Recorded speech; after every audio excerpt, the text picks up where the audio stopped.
Health and Human Services Secretary Robert F. Kennedy Jr. called the new study about the serious side effects of the abortion pill mifepristone alarming. And he has directed the FDA to do a complete review of the pill.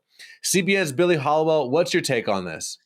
Yeah, this is very interesting because this is a war, right? This abortion battle is nowhere near over. I think Roe v. Wade being overturned with that Dobbs decision, that was just the beginning. I think a lot of people think, oh, it's over. There's been a victory. There was a legal victory, but what's happening now is you have the abortion pill accounting for more than half of all abortions, right? So people are literally taking a pill to end their pregnancies early on.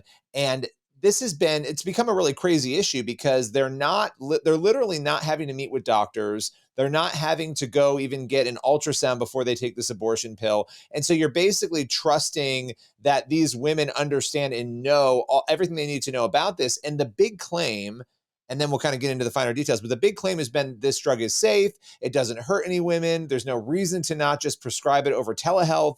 And so they've been prescribing this again and again and again to women. Again, more than half of abortions are coming from this.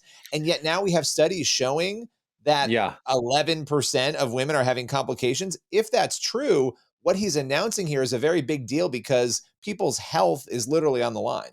Well, let me read exactly from the website of the Ethics and Public Policy Center. Let me quote verbatim what they say because it's important. It says 10.93%, 11% basically, of women experience sepsis, infection, hemorrhaging, or other serious adverse events within 45 days following a mifepristone abortion. And here's the kicker. The real world rate of serious adverse events following mifepristone abortions is at least, here it is, 22 times as high as basically what's reported on the label. So what do you think should be done about this this finding? You know, it's funny because we heard a lot about following the science during COVID, right? We heard a lot about this. And for some reason, when it comes to abortion, nobody wants to follow the science. They want to ignore it. They want to pretend that, this isn't happening. If you have a situation where, let's say 1 in 10 women, let's just bring the number down a little bit, 1 in 10 women are having any of the things that you just described in any other context, that would be a major health issue that would be paid attention to, treated appropriately. You would have at least, and this is what Kennedy's talking about, at least a label change on that drug to let people know how dangerous is it to give a drug to women. By the way, it's a drug that literally kills the life of an unborn child and stops its heartbeat. But we can talk about that after here. You're giving this drug and you're not informing people potentially of the dangers of it. I can't think of any other context in which something like this would be permissible or okay. I'm gonna step on some toes here, but whatever. This is CBN. This is a Christian television network, and what's really been impressed upon me recently, Billy, is just how valuable life is. The Bible says choose life.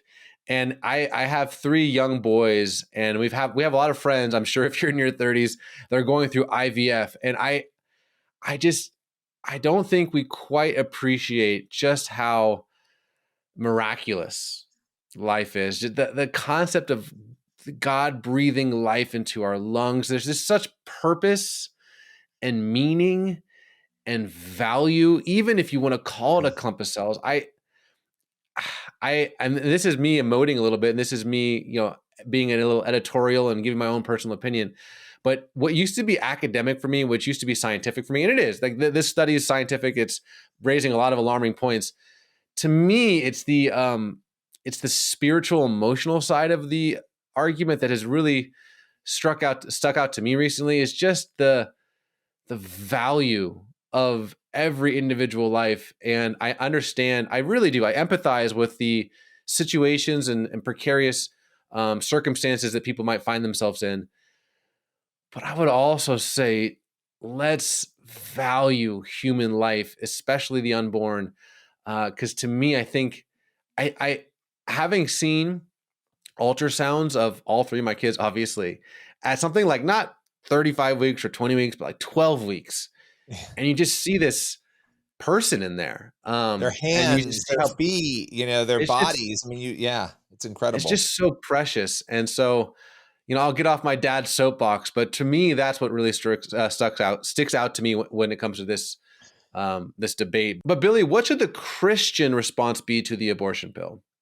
I think there's a couple of things here. We have to have compassion and understand that people are being misled, right? And that's a big part of this conversation around abortion. And I know that this gets controversial, but the idea, what you're having happen here is you're having medical professionals and others say, this is not a big deal. This is just a clump of cells, as you were saying before, right? This is an argument that is made. One of the things with this abortion drug that's been done is, oh, you don't have to go and get a sonogram. You don't have to go get an ultrasound. You don't even need to come to the doctor's office. You can just call us and tell us you're pregnant and we'll send it to you. Why is that being done? That's being done to make it feel like it's not a big deal. It's nothing to worry about. You're not actually ending a life. Don't worry about that. We can easily take care of this, right?